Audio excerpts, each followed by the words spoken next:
Okay, this is my review of Gridlink's final album, Coronet Juniper. As expressed through the medium of ranking the tracks, it's been out for just over a year, so I'm very familiar with the tracks, and I don't think my opinion is going to change too much in the future. I also want to say that this is a stunning album, definitely for me a step up from its predecessor Long Henna, and it follows on essentially seamlessly from that one, especially the final track, Look to Windward.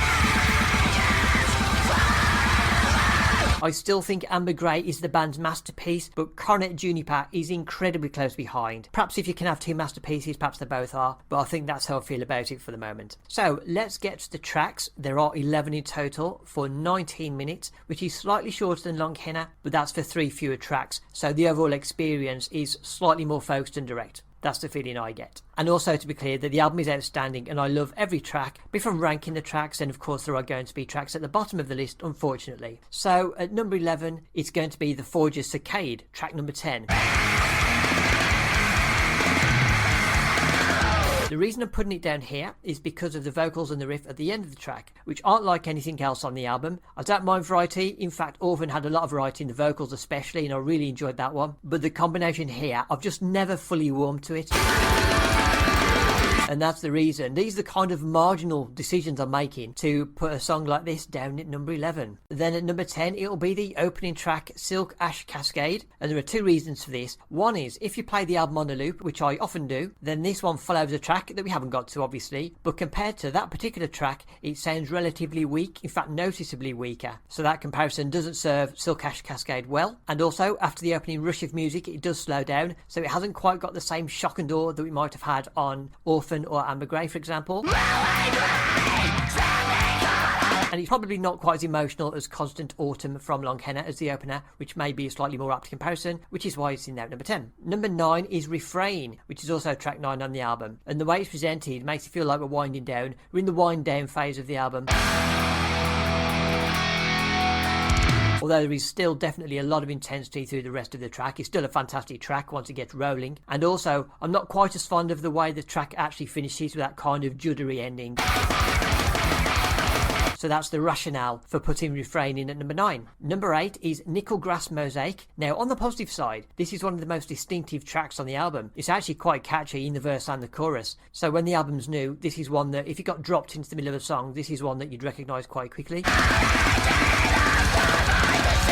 But maybe overall it's fractionally less intense than some of the other Gridlink tracks, which is one of my favourite things about Gridlink. So on that basis, number 8 feels about right. Now the next 3 tracks, these are very marginal decisions. This is the centre of the album. These are the standard representatives, I would say. There's really not much to pick between them. So the way I'm going with it is number 7 is Anhalter Bahnhof. That's the second track. Then it's Octave Serpent, which is track number 6 on the album. And then at number 5, the biologically entitled Zygomatic. And there are 2 reasons for it. One, because I like that title, even though I didn't know what that word meant and had to look it up.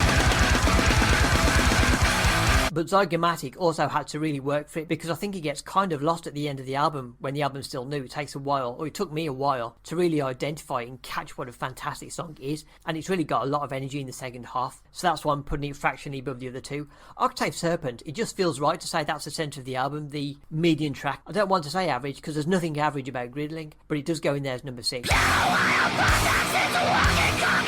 And I do really like the opening riff for Anhalter Bahnhof. It's very thick.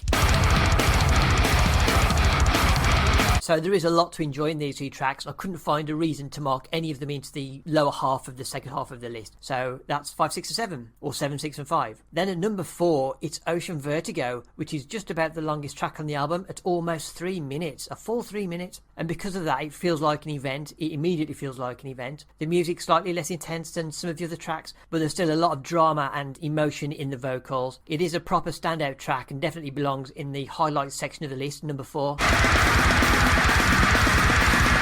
That feels like the correct position for Ocean Vertigo. Then number 3 is the title track, Coronet Juniper. This was one of the tracks that was released early, and I think it sounds a lot better in context. I did like it when I first heard it, obviously, but I think the intro is set up so much better and has so much more impact coming off the back of Octave Serpent. There there are some real, what I would call F-me moments in the Gridlink catalogue. One of those I've mentioned before is Severin's package bursting through towards the end of Amber Grey, and I've already mentioned Dire El Harb. Now the way that song works is that it sets up its own impact because it has this misdirect of a couple of lighter musical notes before the full song comes crashing in. But Coronet Juniper, it's just a clean hit, which just doesn't work so well from a standing start. So context matters, but it has also got this really cool breakdown just before the closing argument. So it's a distinctive and excellent title track overall and goes in at number 3. Then number 2 is Pitch Black Resolve, the third track on the album, which is actually quite similar to Ocean Vertigo. I think of them as almost related tracks. They've got a very similar vibe. It's another sprawling epic. It's a massive 1 minute 57 seconds. So it's still very fierce and engaging, but it has that extra sense of gravitas and emotion, but in a slightly tighter package perhaps than Ocean Vertigo. So that's why I've put it slightly higher up the list in there at number 2, which means number 1 is the final track of the album, Revenant Orchard. Now I don't know if I'm hearing something that other people aren't, but to me this track is on a whole other level, even for Gridlink. To me it's their best song and it's not even close. And the sound just seems to be so much fuller and louder than anything else on the album, and it starts as soon as the vocals come in at the beginning, but the really massive moment is during the line, deeply fixed in methodical wages. I'm not going to play that section, you can find it yourself.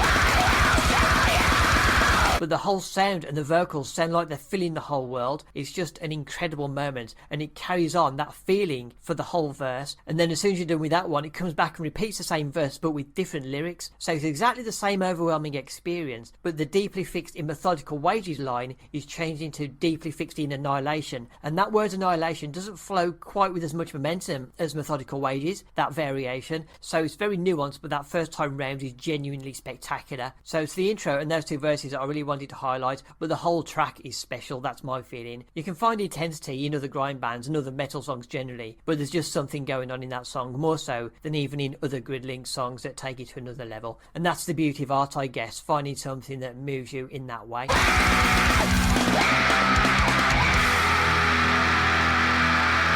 So that's the end of the list and the end of the video, and of course it also seems to be the end of Gridlink. The statement they put out does seem very final, so if indeed that is the end of Gridlink, then we mourn its passing, but we cherish what it left behind.